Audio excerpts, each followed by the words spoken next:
welcome back to Madrona's Pulse Teachings. I am Iris, and we are in our astrology of the week ahead. This is quite the week, folks. This is our Scorpio New Moon that is happening amidst a grand water trine, both leading into the new moon. We have a grand water trine, and then coming out of the new moon, we have a grand water trine because Mercury retrograde moves back through Scorpio to take up that spot in the grand water trine. It's also the sun leaving Scorpio as it comes out of the dark moon and begins to wax its way into Sagittarius. And we have all the outer planets talking with the sun, the moon, and Mercury retrograde. This is such a week. It really is. This is the energy of life-changing insights, moments, reckonings, revelations, rememberings. But it is such a quiet energy. It is such a yin energy. Even as the sun moves into that fire Sagittarius, as we close out the week, we still are working with a water trine, okay? And I can't keep all the spaces straight. YouTube, Patreon, beautiful folks in our embodied astrology program. We've just been all working with these watery ways of knowing, which are not the dominant ways of knowing that we are brought up in. And it is so important. And when we return to our watery ways of knowing, and this week is asking us to return, it's emotional, it is feeling, it is intuition, and that is okay when we're not trying to put those feelings into boxes, into nice, neat categories, into a linear way of being. That's how we're taught to be. That's how we're taught to make sense of ourselves and life and relationship and purpose and all of it.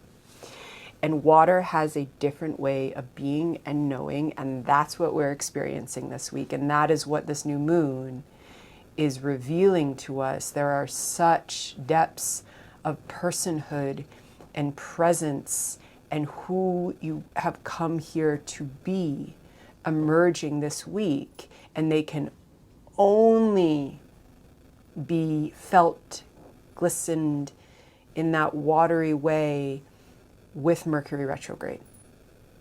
Okay, let's go through the week.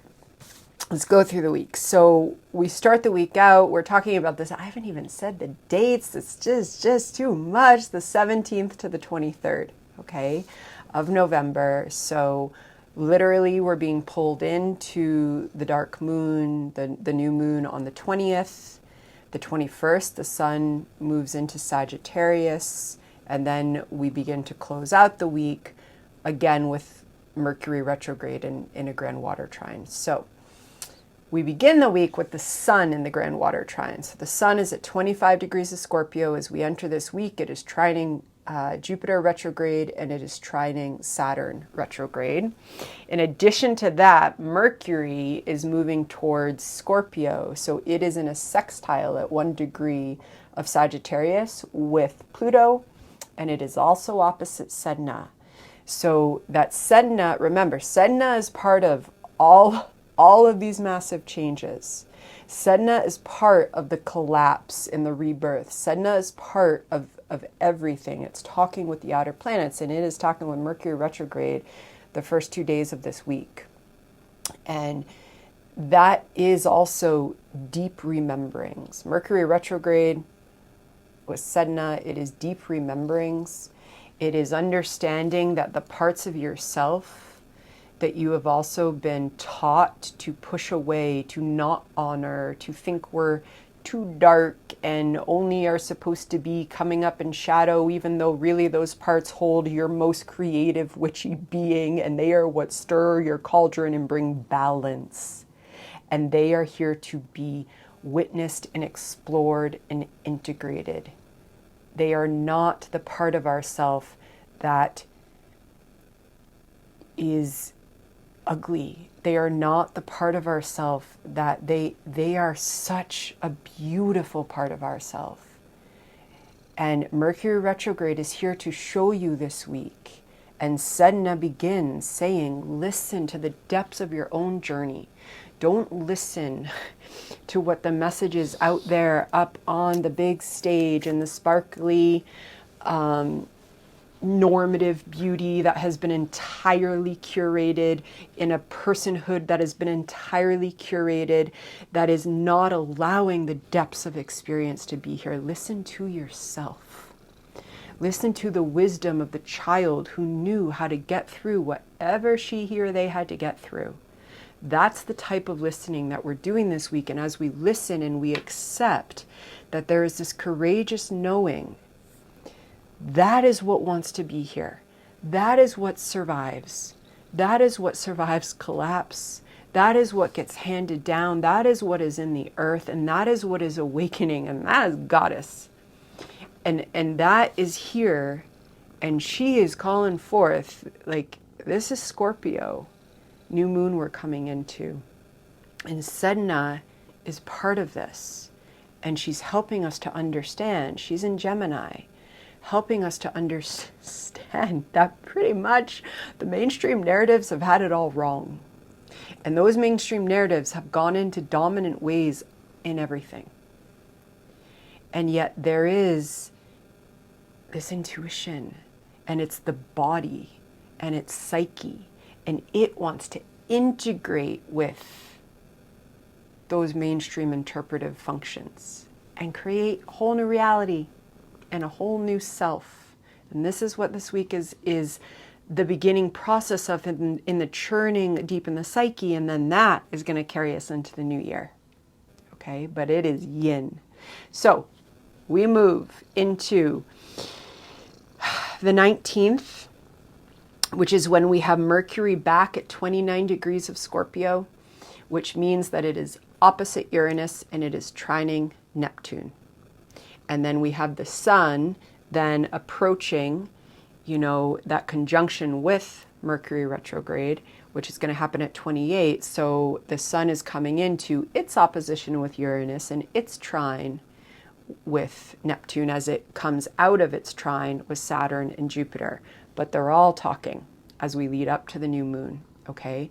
But as we approach, the 19th into the 20th, Uranus is talking, and Uranus is back in Taurus, and Uranus has a lot to open up in the body consciousness, and all of that is speaking to the depths of your psyche. So with Mercury retrograde opposite Uranus, during this new moon, there are absolutely most likely some of the embodied wisdoms coming through. But this is deep. This is kind of as deep as it gets. And then we come into the new moon on the 20th, and we have Neptune streaming in these spiritual lessons, meanings, intuitions. This speaks in dream and synchronicity. This is most beautiful to go stream of consciousness, writing, poetry, art, music, dance, all of it, any of it, whatever calls you. This energy, however, will be confusing if you are trying to bring it into logical, linear, nice spreadsheetable ways of being. That this is not that. And so also noting, if you do have to show up in some of those ways of being, you know how to do it. If you have to show up there, you've made a practice of showing up there. But if you're listening to this, there's other ways of being and making meaning. And this new moon is asking you to cultivate the space and time to just be, to just flow, because we've got Jupiter, Saturn, Neptune, Uranus, Sedna, Pluto. They're all talking, okay, with Mercury retrograde and the sun and the moon. Charlotte's Tale. What would a Madrona's Pulse message be without Charlotte's Tale? Right? And so then and the new moon is at 1:47 a.m. Eastern time on the 20th. So it could be the evening of the 19th for you. Depends where you are in the globe. Okay. And again, that's a yin moment. Then we move through into the 21st, which is when the sun will enter Sagittarius. And as it does that, then the sun comes into its opposition with Sedna after it comes out of the new moon. Okay, so it's the changing of the guards here, because Mercury, we begin the week with Mercury opposite Sedna and Pluto, and the sun in that water trine. Then the sun moves into Sag. Happy solar return to all of our Sagittarius suns out there. And the sun will be opposite Sedna, receiving those kind of messages about some of the transformation that we're moving toward with the insights as we come out of the dark moon, transforming and empowering with Pluto. Okay, and also the sun comes into a trine with Ceres, who's at 2 degrees of Aries, and she stations direct on the 21st as well. So we've got the divine Earth Mother, primal surge, mama bear, nourishment, protective, unconditional love in your primal fires. It's talking with the sun, who's talking with Sedna, who's talking with Pluto, as Mercury retrograde is moving back into its exact trine with Saturn and Jupiter. It is gorgeous, but it is big, okay? And so it honestly is just witnessing, not even day by day, but moment by moment this week, and just being with what's emerging, what's releasing.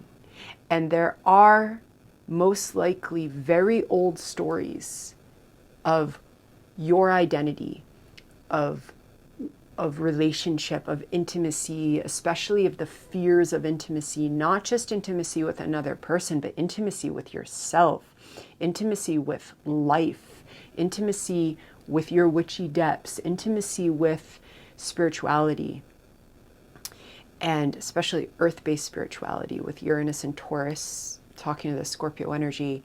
And this is about recognizing that you are a different person than when the patterns of fear were set in your psyche. And even if those patterns of fear have also been inherited through intergenerational trauma, you are a different person now. And there is a resetting, a renewal going on in the psyche.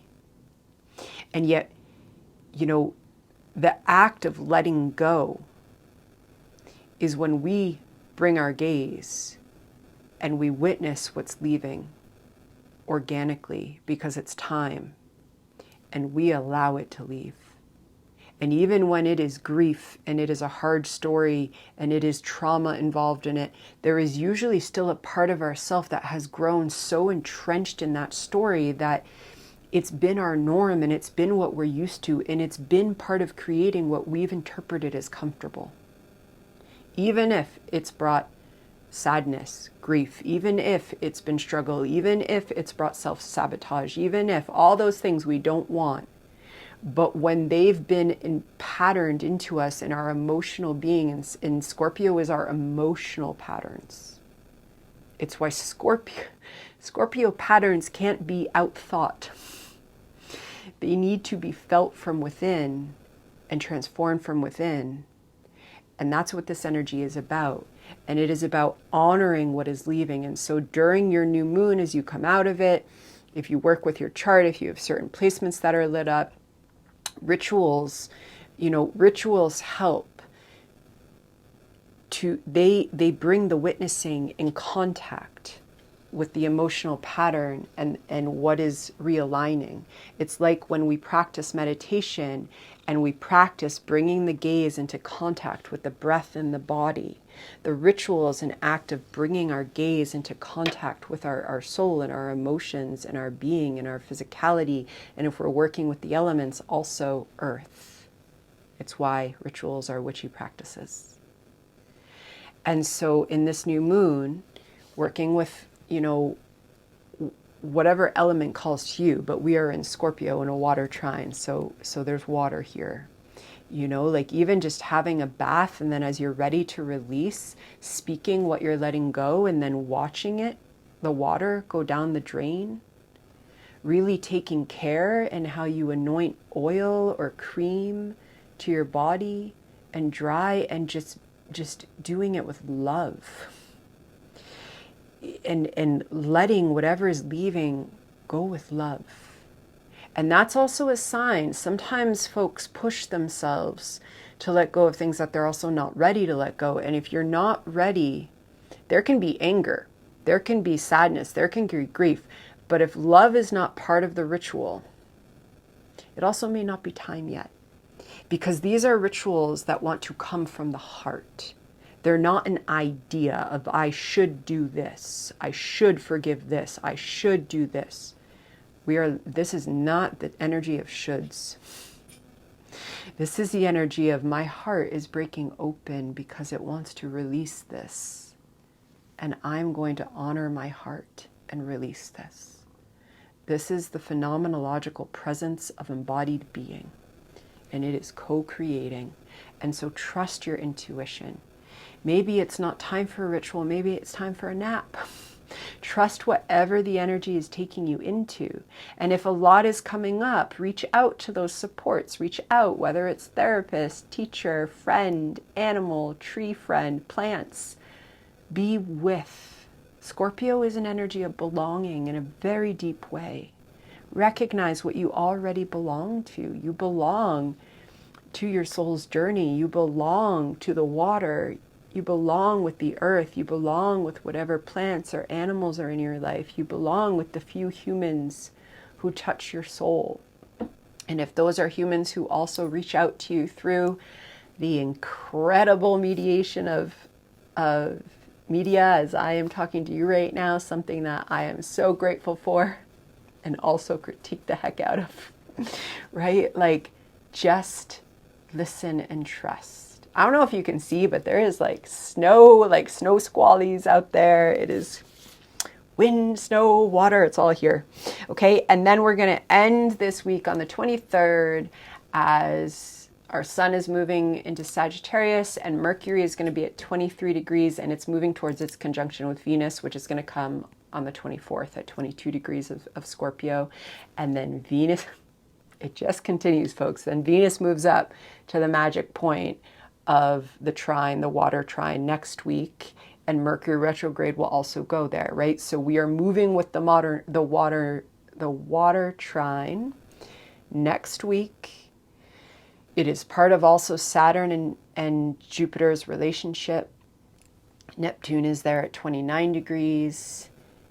It is a watery ways of being now through the dark moon as we come out of the dark moon. But there will be, as we come out of the dark moon, there will be the sun fire.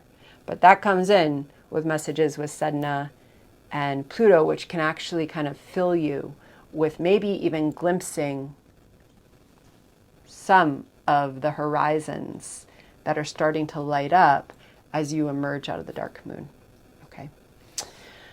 Oh, new moon blessings. New moon blessings to you. Lots of love.